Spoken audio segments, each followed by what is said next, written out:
तो आइए मेरे प्यारे बच्चों, हम देखते हैं इस पाठ को, आगे पढ़ते हैं और जानते हैं कि आगे प्रसेनजीत और अनुजा के सूझबूझ से कैसे शहर और स्टेडियम बसता है। आइए हम जानते हैं। पता चला किसका फोन है। कहता हुआ प्रसेनजीत कमरे में आया। अरे, तू फोन को ऐसे क्यों देख रही है? अनुजा का हैरान चेहरा देखकर वह बोला। यानी जब वो दोनों घर वापस आते हैं, प्रसेनजीत नहाने के लिए चला जाता है और अनुजा जो थी अपने कमरे में जाती है और फोन नंबर को देखने के लिए उसने फोन को उठाया, लेकिन जैसे उसने कुछ करना चाहा तब तक उस मोबाइल फोन में एक फोन आता है जो मशीनरी आवाज होती है और उसने यह कहा कि दीपावली के पटाखे लगा दिए हैं, कल धमाके सुनना 1 2 3।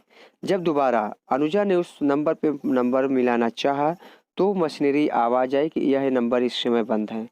वह आंखें फाड़ कर उस फोन को देखने लगती है।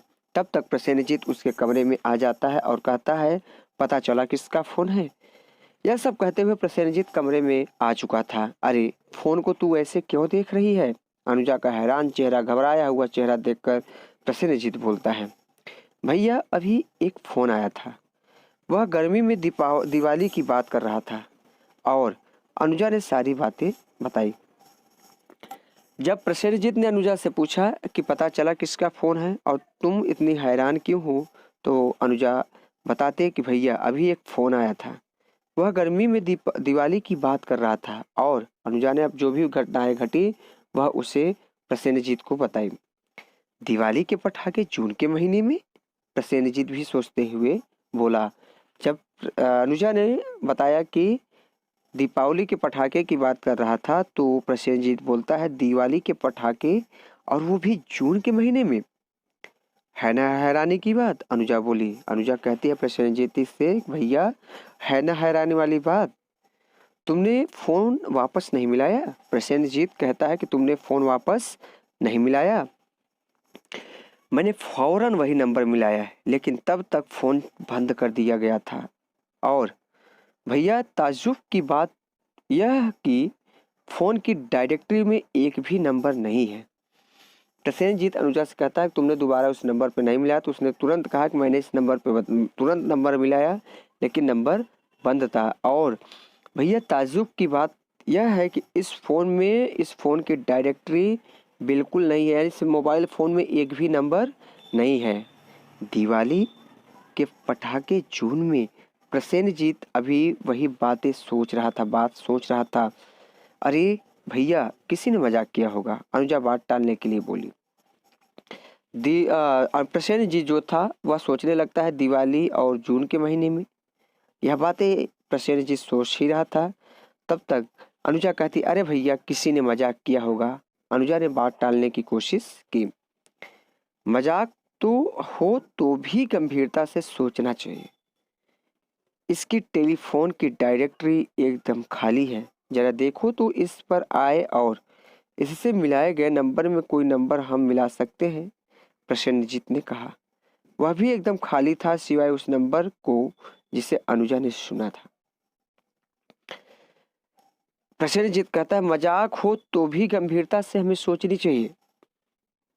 इसकी टेलीफोन की डायरेक्टरी एकदम खाली है, जरा देखो तो इस फोन पर आए और मिलाए गए नंबरों में कोई नंबर हम मिला सकते हैं, प्रसेनजीत ने कहा। वह भी एकदम खाली था सिवाय उस नंबर को जो अभी थोड़ी देर पहले आया था, जिसे अनुजा ने सुना था। ऐसा लगता है कि कोई इस मोबाइल फोन को गुमनाम रखना चाहता है, अनुजा बोली। पर क्यों? प्रसेनजीत कहता है कि ऐसा लगता है कि कोई इस मोबाइल फोन को गुमनाम रखना चाहता है।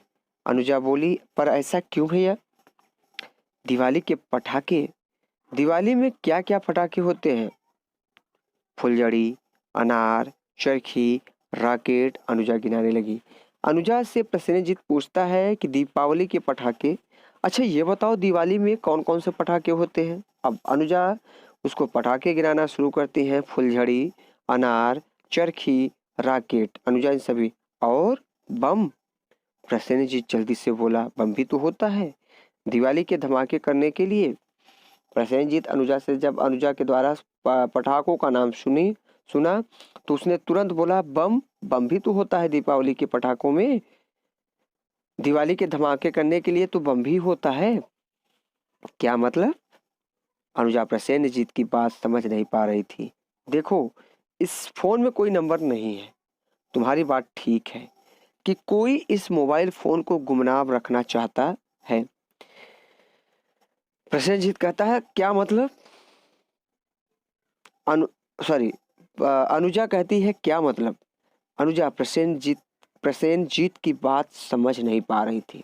अनुजा जो थी वो प्रसेनजीत की बातें समझ नहीं पा रही थी। देखो, इस फोन में कोई नंबर नहीं है। तुम्हारी बात ठीक है कि कोई इस मोबाइल फोन को गुमनाम रखना चाहता है। प्रसेनजीत कहता अनुजा से कि तुम्हारी बात बिल्कुल ठीक है कि इस मोबाइल फोन में कोई नंबर नहीं है और वह इस फोन को गुमनाम रखना चाहता है। पर क्यों? अनुजा ने पूछा। अनुजा ने अपने भाई प्रसेनजीत से पूछा, पर क्यों? बम धमाके। अनुजा, हमारे शहर में कोई बम धमाके करना चाहता है। वह प्रसेनजीत अनुजा से कहता है कि हमारे शहर में कोई बम धमाका करना चाहता है।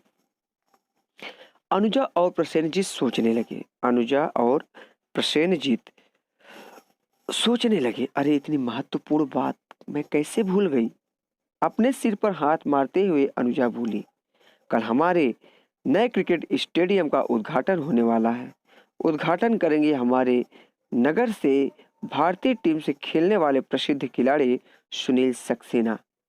उन्हें देखने के लिए काफी लोग आएंगे, विशेषकर बच्चे। अनुजा और प्रसेनजीत सोचने लगते हैं। अनुजा और प्रसेनजीत सोचने लगते हैं और कहते हैं कि अरे हम इतनी महत्वपूर्ण बात को कैसे भूल गए। वो अपने सिर पर हाथ फेरते हुए अनुजा बोली कि कल हमारे नए क्रिकेट स्टेडियम का उद्घाटन होने वाला है। नए क्रिकेट स्टेडियम का उद्घाटन होने वाला है और उद्घाटन जो करेंगे हमारे नगर से ही भारतीय टीम में खेलने वाले प्रसिद्ध खिलाड़ी सुनील सक्सेना। बच्चों, यहाँ आपके लिए एक प्रश्न बन सकता है कि नए क्रिकेट स्टेडियम का उद्घाटन किस खिलाड़ी ने किया? नए क्रिकेट स्टेडियम का उद्घाटन किस खिलाड़ी ने किया? तो आपको 4 ऑप्शन दिया जाएगा। आपको जो ऑप्शन सही लगे उस पे आप टिक करिएगा, है ना। अब हमें देर नहीं करनी चाहिए, हमें सीधे पुलिस कप्तान चौधरी से मिलना चाहिए। अनुजा ने सुझाव दिया। अनुजा ने प्रसेनजीत से कहा, भैया अब हमें बिल्कुल देर नहीं करनी चाहिए, हमें सीधे पुलिस कप्तान चौधरी साहब से मिलना चाहिए। दोनों ने अपनी साइकिलें उठाई और सिविल लाइन की तरफ चल दिए, जहां चौधरी साहब का बंगला था। चौधरी साहब घर पर नहीं थे, इसलिए दोनों बाहर बैठकर उनकी प्रतीक्षा करने लगे। दोनों, जब उन्हें लगा कि हमें सीधी बात किसी और से न कहकर पुलिस कप्तान चौधरी से हमें तुरंत मिलना चाहिए, यह जो सुझाव था अनुजा का सुझाव था, दोनों ने अपनी अपनी साइकिलें उठाई और सिविल लाइंस की ओर चल दिए, जहां चौधरी साहब का बंगला था। जब वे बच्चे चौधरी साहब के बंगले पर पहुंचते हैं तो देखते हैं कि चौधरी साहब घर पर नहीं थे, इसलिए दोनों बाहर बैठकर ही उनकी प्रतीक्षा, उनका इंतजार करने लगते हैं। थोड़ी देर में एक मोटर पी पी करती हुई आई। थोड़ी देर में एक मोटर जो है पी पी करते हुए आई, यानी हॉर्न बजाते हुए आई। क्या बात है? कौन है ये बच्चे? मोटर के अंदर से चौधरी साहब की आवाज आई। जब चौधरी साहब घर के पास पहुंचते और देखते हैं कि उनके सामने 2 बच्चे बैठे हुए हैं, उन्होंने तुरंत कहा, क्या बात है? कौन है ये बच्चे? मोटर के अंदर से ही चौधरी साहब की आवाज आती है। सर, मैं प्रसेनजीत हूँ। आपने पिछले सप्ताह मुझे सर्वश्रेष्ठ खिलाड़ी का पुरस्कार दिया था और कहा था कि जरूरत हो तो आपके पास आ जाऊं।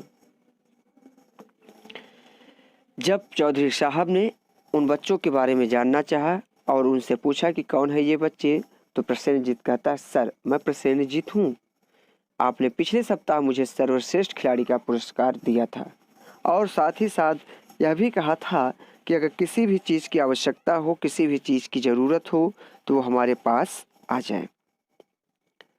हाँ हाँ, याद आया। पर तुम इस समय यहाँ? चौधरी साहब बोले, सर प्लीज आप सभी इसी समय हमारे साथ क्रिकेट स्टेडियम चलिए। प्रसेनजीत आतुरता से बोला। जब प्रसेनजीत की बातें सुनते हैं कप्तान चौधरी साहब तो कहते हैं, हाँ हाँ बिल्कुल बिल्कुल बिल्कुल याद आया। पर तुम इस समय यहाँ?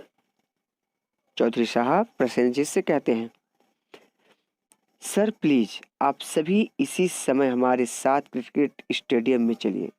प्रसेनजीत आतुरता से बड़े घबराते हुए बोलता है कप्तान चौधरी साहब से कि सर आप बिना देर किए आप सभी लोग हमारे साथ, जो हमारे शहर में एक नया क्रिकेट स्टेडियम बना हुआ है, वहाँ जितनी जल्दी हो सके चलिए। क्रिकेट स्टेडियम इस समय?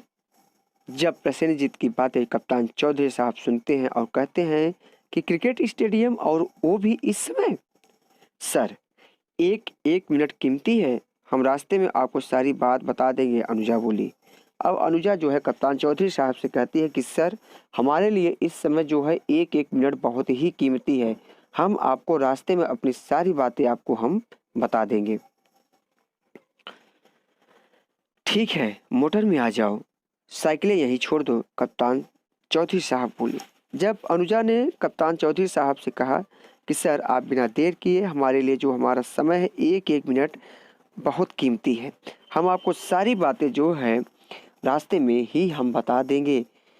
तब कप्तान चौधरी साहब कहते हैं, ठीक है मोटर में आ जाओ, अपनी साइकिलें जो है यही छोड़ दो। चौधरी साहब प्रसेनजीत और अनुजा से कहते हैं। तो जैसा कि आपने देखा बच्चों कि जब प्रसेनजीत और अनुजा को उस फ़ोन की डायरेक्टरी में कोई नंबर नहीं मिलता है और उसमें उस मोबाइल फ़ोन में जो नंबर मिलाए गए हैं और जो फ़ोन्स आए हैं उसमें भी कोई नंबर नहीं था सिवाय उस फ़ोन जो अनुजा के द्वारा उस फ़ोन में सुना गया कि दीपावली के पटाखे लगा दिए, दिवाली के पटाखे लगा दिए, कल धमाका सुनना 1 2 3। यह बातें जब वो दोनों सुनते हैं तो बिना देर किए इस शहर के जो पुलिस कप्तान हैं उनसे चौधरी साहब से तुरंत मिलना चाहते हैं।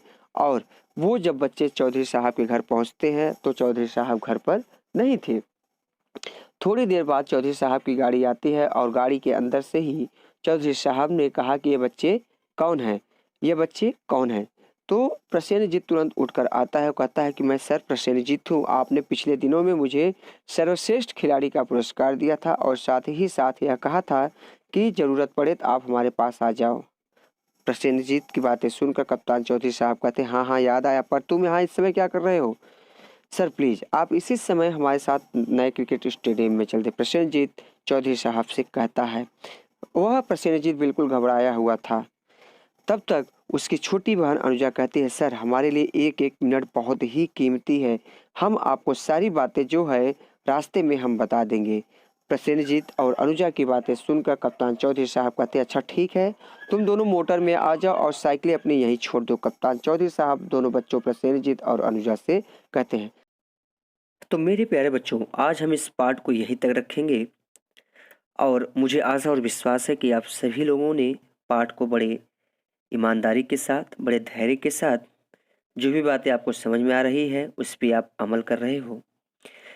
मेरे प्यारे बच्चों, मैं आपको एक बात और बताना चाहूँगा कि ऐसे जो भी बच्चे हैं जो ओलंपियाड का फॉर्म भरना चाहते हैं, वो इस समय ओलंपियाड का फॉर्म फिल हो रहा है, वो जल्द से जल्द स्कूल से संपर्क करके ओलंपियाड का बेटा फॉर्म आप लोग फिल कर लीजिए। बेटा कि कोई भी एग्ज़ाम हो उसमें हमें बैठना अवश्य चाहिए, और एग्ज़ाम छोटा हो या बड़ा हो, ये ओलंपियाड कोई छोटा एग्ज़ाम नहीं है। वो आपके माइंड को भी गेन करेगा, साथ ही साथ सर्टिफिकेट भी प्रोवाइड करता है। तो हमें आशा और विश्वास है कि ये सर्टिफिकेट आपके जीवन में अत्यंत उपयोगी साबित होगा। तो आप जितने भी बच्चे आज मेरी क्लास अटेंड कर रहे हैं वो जल्द से जल्द ओलंपियाड का फॉर्म भर के इसकी तैयारी शुरू कर दें। मुझे आशा और विश्वास है कि जो भी बातें मैंने आपको बताई इस ओलंपियाड से रिलेटेड और पाठ से रिलेटेड, वो आज आपको भली भांति और ईमानदारी के साथ समझ में आया होगा। मेरे प्यारे बच्चों, मैं आपसे ये भी कहता हूँ कि जो पाठ आपको नहीं समझ में आ रहा है, आप मेरे व्हाट्सएप नंबर या फिर यूट्यूब पे कमेंट करके आप अपने सारे प्रश्नों का उत्तर पा सकते हैं। तो मुझे आशा और विश्वास है कि आप सभी लोग पढ़ रहे हैं और इस समय जो कॉपी चेकिंग चल रही है, आप सभी लोगों ने कॉपी चेकिंग करा रखी होगी। तो इसी के साथ मैं आज की कक्षा समाप्त करता हूँ। अपनी सेहत का ख्याल रखिए, पढ़ते रहिए, ईमानदारी के साथ पढ़ते रहिए। तो मेरे प्यारे बच्चों, जो भी बात आज बताई गई उसे एक बार अवश्य रिवीजन करिएगा, साथ ही साथ इस पाठ का शब्दार्थ और प्रश्नोत्तर भी याद करते चलिए। तो मेरे प्यारे बच्चों, कक्षा की समाप्ति करते हैं। धन्यवाद।